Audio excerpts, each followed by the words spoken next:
Hi everybody, welcome back. Today is a very special day. I'm here with my friend Ryan, who I met at NALUG, which is the Northern Alberta LEGO Users Group. Hi everybody, Ryan here. Now, Ryan built a custom CN locomotive that represents a two-scale model of a modern-day train. Yeah, so this is my model of a CN ES44DC. They're built by General Electric, and I built it to an 8 wide Lego scale. Now, this thing is an absolute fantastic model, and it actually won an award. Yeah, when I was out at BrickCan 2019, I actually managed to scoop up a Best Train in Show award from the BrickCan organizers. So is this train motorized there, Ryan? Yeah, it sure is. I managed to get some motors put into it just this past weekend. Oh, that's excellent. Well, stay tuned at the end of this video here because we're going to be having this train going around a ballast track circuit. Now, from the picture here, it's actually very hard to tell the actual size of this train. I think the easiest way to imagine the size is to compare it to an average Lego train, such as the heavy haul train. Just a little bit of a scale difference. Definitely there is. How big is this train exactly, Ryan? So this train is at the cab, right up at the front here. She's 8 studs wide. She's about 65 studs long, and I measured it to about 4.5 inches tall. So it's absolutely huge, and I really like the scale of this locomotive. How many pieces are approximately in it? So this guy I've got, I didn't keep an accurate count, so she's sitting somewhere between 2,000 and 2,500 pieces to get the level of detail I wanted. It was, unfortunately, had a little bit of feature creep, so that count kept getting higher and higher. This scale of a model really does look nice when it's on a ballast track there. Can you talk about some of the features on the exterior of the locomotive? Yeah, so there was a few parts that were quite difficult to model that I guess I'll highlight here. I'll just start at the front and work my way back. So up in the nose here, we had the staircase, which I was really excited to get a real nice little, it's actually about not even a half stud offset for each step as it goes up. So that was quite difficult to achieve. The front end of the cab itself here, which as we turn it later, you'll get a little bit better look around the side, but there's the ladder down the front. There's also a cab access door up there. And getting the slope on the front of the nose I felt was really important to the detail of the train. I made the trucks as detailed as possible down along the bottom here, obviously. As well as my railings. A big feature that I wanted to incorporate was to make sure that they were as tight to the side of the train as possible. So they're actually only a half stud sticking out of the side of the train as opposed to a full stud. So trying to keep it as close to that 8 wide as possible. Really tried to get big detail in the diesel tanks down at the bottom of the train, as well as the refiller caps. Put the road chains on the back of the rear trucks. And as well, I don't know if you can really make it out in the video, but all the side panels, I really wanted to achieve a nice raised look. So they stick out a half a plate width from the side of the train to really give it that depth. And again, going to the back of the train with another set of stairs there with really slight offsets on it. And just really trying to capture as much detail as I possibly could.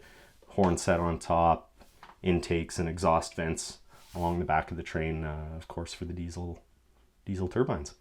I heard that you ran it by a couple different people who actually work for CN and deal with these trains on a daily basis.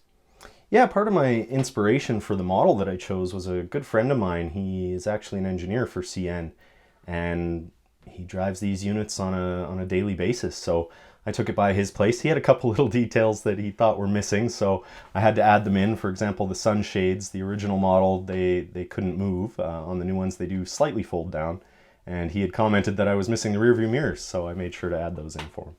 So taking a look at the front of the train here, we can actually see a little bit more of the details with the railings on the front there, and also the contours and the angles at the front that are really well done. Yeah, thanks. Like I said earlier, we got a lot of angles on the front of these trains, so I really was trying to model it as tightly as possible while trying to keep these gaps to a minimum. So on the front, I wanted to make sure to incorporate the ladder as well as the crew access door on this side here, and really capture the angles, which are quite difficult in Lego, so there's a lot of snot work going on in behind the cap there. Also from this angle here, we can see some of the sticker pieces, such as the CN logo and also the number on the side of the train. Can you tell me a little bit more about that, Ryan? Yeah, so I had the decals custom made by a fella. He goes by OK Brickworks on Facebook, and they're custom made vinyl, laser cut vinyl decals.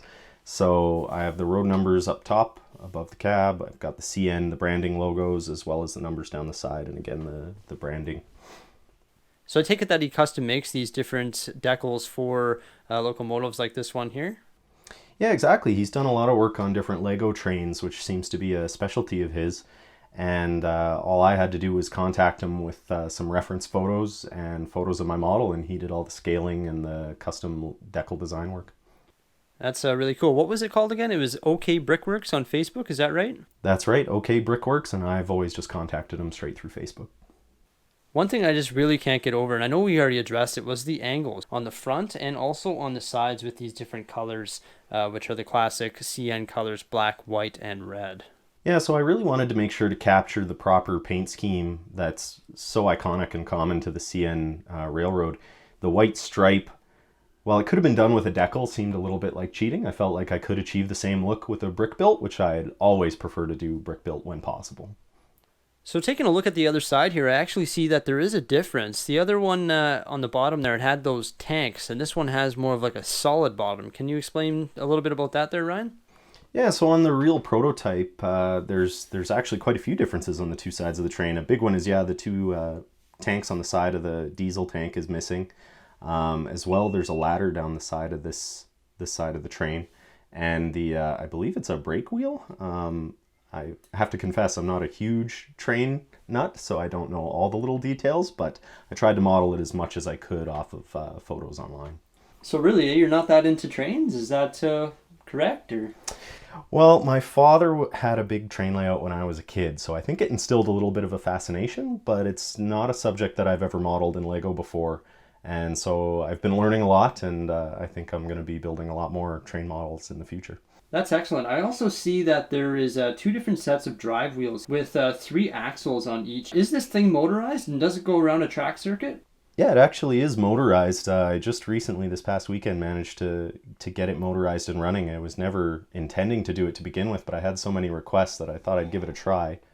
How did you go about motorizing this? Because it doesn't look like it's standard Lego drive wheels. No, so because of the size of the train, I couldn't really go with a standard Lego motor. Plus, to maintain the detail of having the 3 axles, all the standard Lego train motors were only 2. So what I did is there's actually 2 medium motors mounted inside the cab vertically, and they run through a shaft that goes into a geared truck at the bottom here. So this rear axle and the front axle on the truck are actually the drive wheels, and the center axle is floating. It just floats back and forth so that it doesn't bind on any of the curves.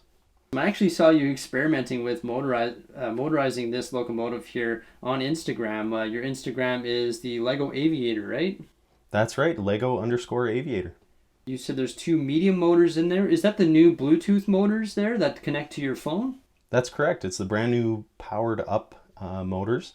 I'm excited to see some new large motors and extra large motors in the future here, but this is my first adventure into motorizing my Lego creations, so it suits me perfectly. I really love the programmable features that come with the app.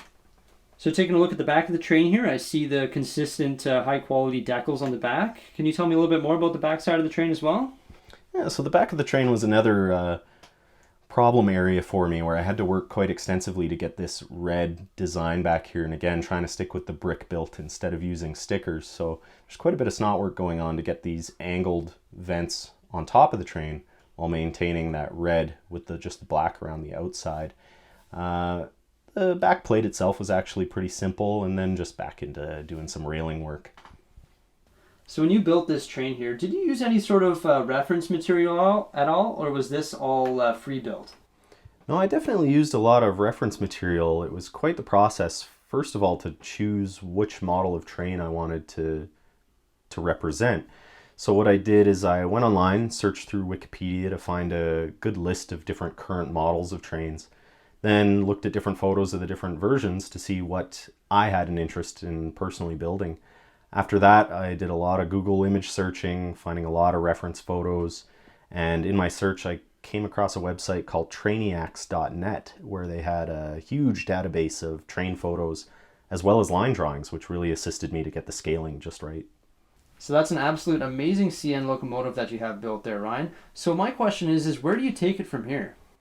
Well, I've got a few ideas for some rolling stock to go with it, and for starters, I built some grain cars.